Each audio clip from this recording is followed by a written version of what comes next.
वावा तालुक्यातील येळी या गावातील जय किसान मंडळाच्या पद्मभूषण डॉक्टर वसंतदादा पाटील स्मृती व्याख्यानमालेनं यावर्षी सलग 37व्या वर्षामध्ये प्रवेश केला आहे. सलग 37 वर्ष व्याख्यानमाला ठरवणारं वावा तालुक्यातलं हे एकमेव गाव आहे. अलीकडेच येळी हे जे गाव आहे याला शासनाच्या वसुंधरा योजनेमध्ये सलग 2 वर्ष प्रथम क्रमांकाचं बक्षीस या गावाला मिळालेलं आहे. येडेनिपाणी हे जे गाव आहे हे पुणे बेंगलोर राष्ट्रीय महामार्गालगत आणि मल्लिकार्जुन उर्फ विलासगडाच्या पायथ्याला वसलेलं अतिशय निसर्गरम्य अशा प्रकारचं गाव आहे. या गावाला जनकवी पी सावळाराम आणि स्वातंत्र्य सैनिक पांडू मास्तर यांची वैचारिक परंपरा आहे. अलीकडची राजकारणातली आणि सार्वजनिक जीवनातली जी पिढी आहे ही पिढी गावामध्ये संस्थात्मक लोकजीवन निर्माण करण्यामध्ये विविध पक्षाचे आणि गटाचे कार्यकर्ते आणि लोक व्यस्त आहेत. आता जय किसान मंडळाची ही जी व्याख्यानमाला आहे ही यावर्षी 1 ते 5 मार्च या कालावधीत होणार असल्याची माहिती या व्याख्यानमालेचे निमंत्रक आणि वाळवा पंचायत समितीचे माजी सदस्य आनंदराव पाटील काका आणि मंडळाचे अध्यक्ष प्राध्यापक डॉक्टर दीपक स्वामी यांनी दिली. आता 1 मार्चला जो उद्घाटनाचा कार्यक्रम आहे या उद्घाटनाच्या कार्यक्रमासाठी आमदार सत्यजित देशमुख, सांगलीचे जिल्हाधिकारी अशोक काकडे, त्याचबरोबर जिल्हा परिषदेचे माजी अध्यक्ष देवराज पाटील दादा, सांगली जिल्हा काँग्रेसचे उपाध्यक्ष बाळासाहेब पाटील दादा, त्या जिल्हा परिषदेचे नूतन सदस्य जयराज पाटील, जिल्हा परिषदेच्या नूतन सदस्या साई तेजस्वी देशमुख, जिल्हा परिषदेचे सदस्य धैर्यशील थोरात यांच्या उपस्थितीमध्ये यावर्षीची व्याख्यानमाला सुरू होते आहे. आणि या उद्घाटनाच्या कार्यक्रमामध्ये CISF मध्ये निवड झाल्याबद्दल सुजल रामचंद्र पाटील, तर भारतीय लष्करामध्ये निवड झाल्याबद्दल प्रथमेश संतोष श्रीराम या दोघांचा सत्कार करण्यात येणार आहे. त्याचबरोबर येडेनिपाणीची जी ग्रामपंचायत आहे माझी वसुंधरा अभियान अंतर्गत महाराष्ट्र राज्यामध्ये सलग दुसऱ्यांदा प्रथम क्रमांक पटकावल्याबद्दल या पदाधिकाऱ्यांचा सत्कार होणार आहे. आता सलग 5 दिवस जे व्याख्यान आहे त्यामध्ये 1 मार्चला म्हणजे रविवारी रयत शिक्षण संस्थेचे चेअरमन चंद्रकांत दळवी यांचं व्याख्यान होणार आहे. त्यांच्या व्याख्यानाचा विषय आहे ध्यास सर्वांगीण ग्रामविकासाचा आणि अर्थातच या कार्यक्रमाचे अध्यक्ष आमदार सत्यजित देशमुख आहेत. तर सोमवारी 2 मार्चला नाशिकचे प्रसिद्ध मानसतज्ञ प्राचार्य डॉक्टर पुंडलिक रसाळ यांचं जावे मृत्यूच्या गावा या विषयावरती व्याख्यान होणार आहे आणि किशोर निकम हे अध्यक्ष आहेत.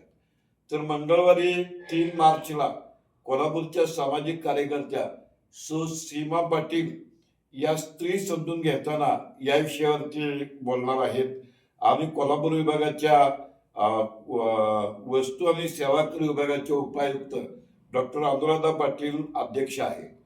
बुधवारी 4 मार्चला दैनिक लोकमतचे संपादक वसंत भोसले संयुक्त महाराष्ट्राचे स्वप्न या विषयावरती बोलणार आहेत.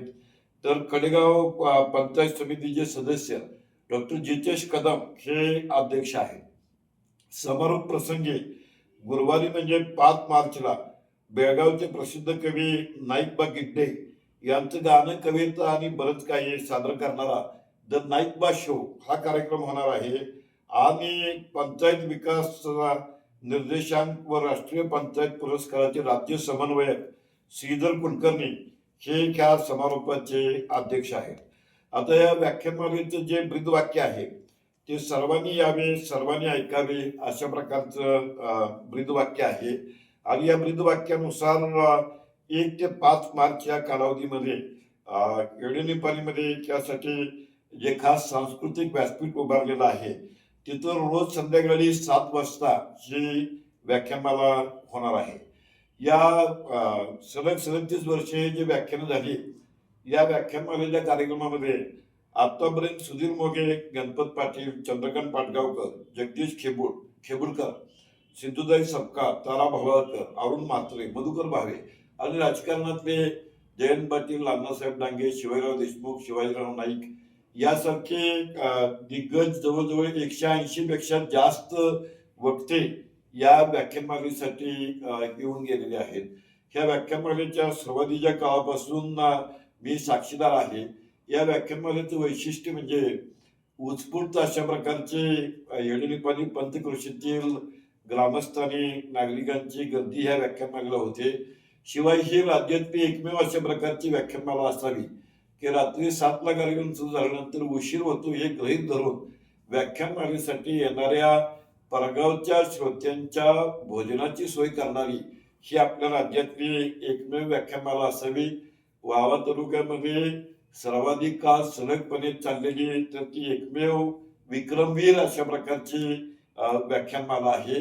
ह्या व्याख्यानमालेचं आणखीन एक वैशिष्ट्य आहे की व्याख्यानमालेमध्ये स्थानिक तरुणांना स्वागत, प्रास्ताविक, आभार, सूत्रसंचालन अशा प्रकारची संधी दिल्यामुळे गेल्या 37 वर्षामध्ये या व्याख्यानमालेनं स्थानिक पातळीवरची वक्त्यांची एक नवी मांदियाळी निर्माण केलेली आहे. तेव्हा ही जी जय किसान मंडळाची यंदा 37व्या वर्षात पदार्पण करणारी वसंतदादांच्या स्मृतीसाठी सुरू केलेली व्याख्यानमाला आहे, ही केवळ येडीनिपाणी गावचंच नव्हे तर वावा तालुक्याचं एक महत्वाचं सांस्कृतिक अशा प्रकारचं संचित आहे. तेव्हा हे जे जय किसान मंडळ आहे ह्यांचं ब्रीदवाक्य आहे, ज्ञान विज्ञान हाच प्रगतीचा पाया. आणि व्याख्यानमाला जी आहे त्या व्याख्यानमालेचं ब्रीदवाक्य आहे, सर्वांनी यावे, सर्वांनी ऐकावे. तेव्हा सर्वांनी यावे, सर्वांनी ऐकावे अशी साथ घालताना या वर्षीच्या व्याख्यानमालेचं जे संयोजन आहे ते शंकर पाटील, डॉक्टर स्वप्नील पाटील, डॉक्टर कालिदास पाटील आणि येडीनिपाणी गावामध्ये 50हून अधिक, सगळ्यांची नावं घेणं शक्य नाही, कार्यकर्ते या व्याख्यानमालेचं संयोजन करत आहेत. तेव्हा या 5 दिवसामध्ये येडीनिपाणी पंचक्रोशीतल्या सगळ्या गावांचे रस्ते हे जणू येडीनिपाणी गावच्या दिशेनं जात आहेत अशा प्रकारचं चित्र निर्माण होतं. आपल्या स्मृतीसाठी परत एकदा सांगतो की रविवारी 1 मार्चला चंद्रकांत दळवी, सोमवारी 2 मार्चला प्राचार्य डॉक्टर पुंडलिक रसाळ, मंगळवारी 3 मार्चला सीमा पाटील, बुधवारी 4 मार्चला पत्रकार वसंत भोसले, त्याचबरोबर गुरुवारी 5 मार्चला नाईकबा गिड्डे यांच्या व्याख्यानासाठी आपण आवर्जून उपस्थित राहून स्थानिक संयोजकांचा उत्साह वाढवावा अशी आपल्या चॅनल मार्फत आपल्याला विनंती.